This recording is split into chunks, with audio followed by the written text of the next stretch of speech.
Royal TV, Royal TV, Royal TV, Royal TV, Royal 24. Assalamu alaikum warahmatullahi wabarakatuh. Kulanti wacan oo wanaagsan daawadayaal meel kastood naga daawanaysaan kusoo dhawaada warka Royal TV oo si toos ah idinkaga imaanaya stuudiyaha magaalada London. Waxaana warka idin la socodsiin doona anigoo Maxamed Cabdisalaada.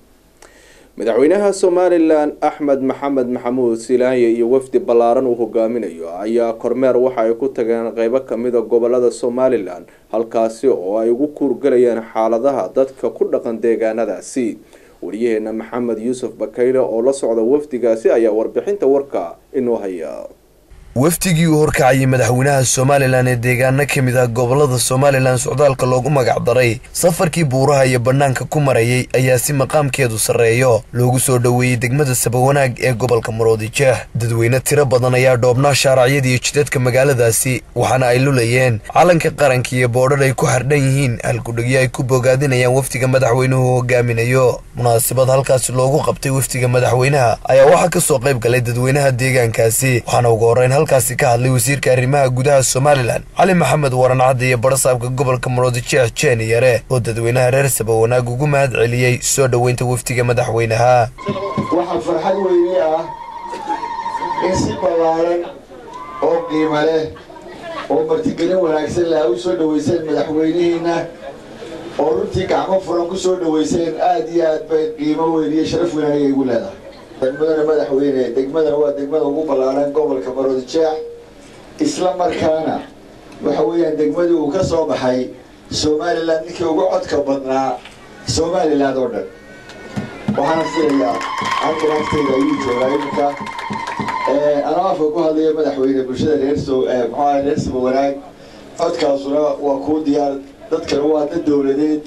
weligoodba dawladaha la shaqeeyaan waa dad jecel wadankooda dhismo. Sabawanaag madaxweyne waa degmooyinka gobolka Maroodijeex sida la sheegay gurigan sharaf bay aniga tahay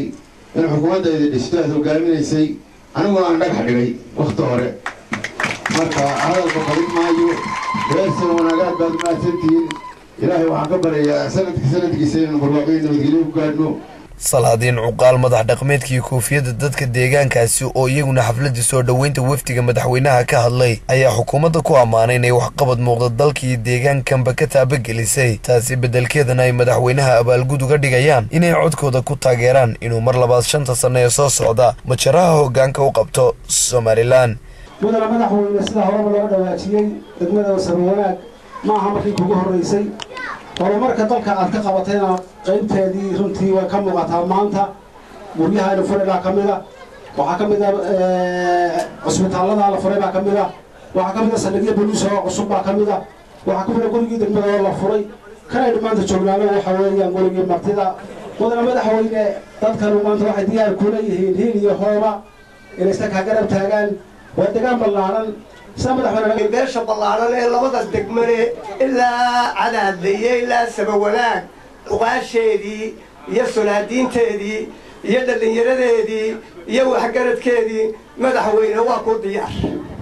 halkaay waxa iga soo horjeeda sulaadiintii dan wadaaga iyo uqaashii dan wadaaga way iga soo horjeeda.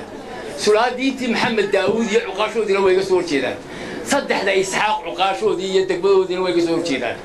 waa lagu dhan yahay degmadan halka aanu nidhaahayna warcada mara bay maraysa anaga lagu daba tukanaysaa aday ku diyaar tahay uqaashayada sulaadiinteeduna way nagu xidhayiin. waxaanu kugu soo dhaweynaynaa Sabawanaag oo ku diyaara oo garab iyo gaashaanba kula garab taagan iyo odayaasheedii iyo uqaasheedii sulaadiinteedii iyo xildhibaanadeediiba. madaxweyne Axmed Maxamed Maxamuud Silaanye ayaa isaguna xafladaasi ka hadlay waxaana hadaladiisii kamid ahaa. aad baan ku mahadinaynaa sida sharafta iyo qiimaha leh aad noo soo dhaweyseen bilcil aad u tubantihiin hadallada wanaagsan aad ku hadasheen xamaasadayda ka muuqata iyo waxyaabaha qabsateen intaba aad iyo aad baan ku mahadinaynaa idinkuna bogaadinaya runtii anagu safar baan ku jiray aan ku marino dalka intiisa badan qaybaha galbeedkana ka nimid marna ku soconno meelo badan aanu sii taagi doonno insha allahu tacaala aad baan idin dhegaysanay باهي عاد واحد قصتين ويكون بليلنا ويكون بقادرنا ويكون فارنا وحي لقد بنا هذه قروح المقر موضع رمضان ويكون داري دونا ونقول كريسني وارقادني واركون تلقينا وارقار سننا وحاب كقوا كروا خبرنا وكاسر شرفت قيمة الوسيل والسير مركنا آدي وما ستين والسلام عليكم ورحمة الله. gabadii munaasabadaasina waxaa ururka dhalinyarada tabantaabo ee deegaankaasi sabawanaag uu madaxweynaha guddoonsiiyey shahaada sharaf ay ku maamuusayaan waxqabadka xukuumaddiisa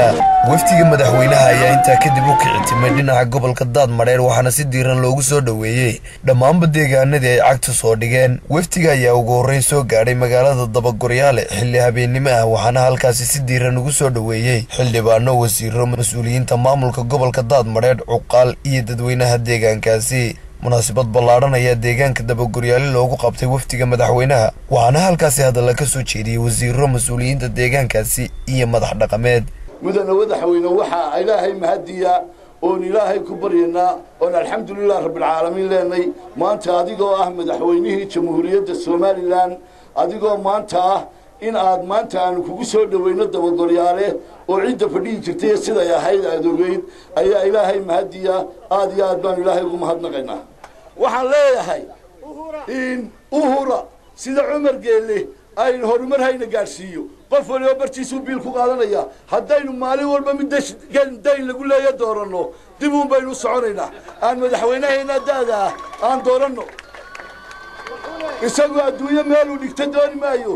magac buu doonayaa magacuu asharab kaga yimi ee waddanka lagu xoreeyey ayuu doonayaa Soomaaliland inuu meel ku gaarsiiyo been ahayn waxaan leeyahay reer Dabagoryaale baahidooda iyo baahida gobolkaba intii anigu aan xilka qabtay dhammaanteed waan gudbiyey insha Allah wixii qabsoomayna sanadkan waynu rajaynaynaa wax walibana marba yimaadaan wax qabad fara badan oo imika xukuumadda aynu ka helnay gobol ahaan waan soo dhameeyay waxaanu marnay oo aanu ka soo bilownay socodka galbeedka fog baanu ka soo bilownay tuulo kastoo aanu marro waxaanu ka furaynay waxqabadka dawladda uu Axmed Maxamed Maxamuud Silaayo hogaamiyaha ka yahay tuulo walba waxaanu ka furaynay horumar waxaanu ka furaynay MCH waxaanu ka furaynay wadooyin waxaanu ka furaynay iskuulo waxaanu ka furaynay saldhigyo booliis iyo meelo kale oo muhiim ah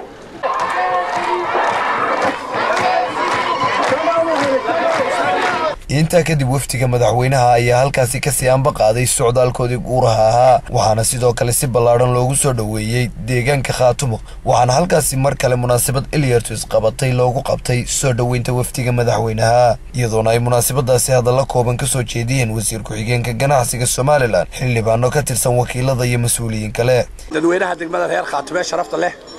waxaan aad iyo aad idinka mahadnaqaynaa qiimaha leh ee u soo dhaweyseen وفد وقامينيو مدحوينها جمهورية الصوماليلاند أحمد محمد محمود سيلاين أن رنتي السعودال كمدحوينها والسعودال وكور قليا حالة وطنكا والسعودال وكوقيمين أيو دادكي صوت دورتي يديغان كي لغا صوت دورتي يدادكي سيو حكومي جري وحا أي كسوغيهين gabagabadii munaasabadaasina waxaa ka hadlay madaxweynaha Soomaaliland Axmed Maxamed Maxamuud Siilaanyo reer Khaatumo aad iyo aad baan idinku baadinayaa sida sharafta iyo qiimaha leh aad noo soo dhaweyseen waqti dambaan u soconnaa goor dambaan u soconnaa si aad iyo aad u fiican ayaad noogu soo shirteen noogu soo dhaweyseen farxad weyn bay noo tahay halkan nimaadno haddaanu dalka wareegayno uma wareegayna bilaash waxaan u wareegaynaa inaan ogaano inaan u kuur galno xaaladda dalkayga dadkay ku nool yahay inaan ogaano waxay dadkaygu qabaan waxay tirsanayaan waxay qabsadeen waxay u baahan yihiin loo qabto ma odhanayno wax wal oo loo baahan yahay waanu qabanaynaa laakiin intii itaalkayagu dahay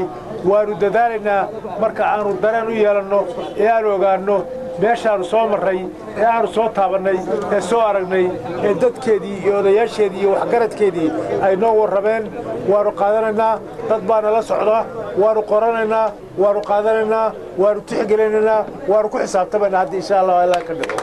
dadweynaha deegaanka Khaatumo ayaa madaxweynaha guddoonsiiyey abaalgud ay ugu magac dareen koobka waxqabadka ee xukuumadihii taariikhda abid soo mara Somaliland. Intaa kadib wafdiga madaxweynaha ayaa ku hoyday deegaanka Xaaji Saalax oo ka mid ah gobolka Daadmareed, waxaana halkaasi si ballaaran ugu soo dhaweeyay dadka deegaankaasi Xaaji Saalax. Maxamed Yuusuf Bakayle, Royal TV, deegaanka Xaaji Saalax ee gobolka Daadmareed.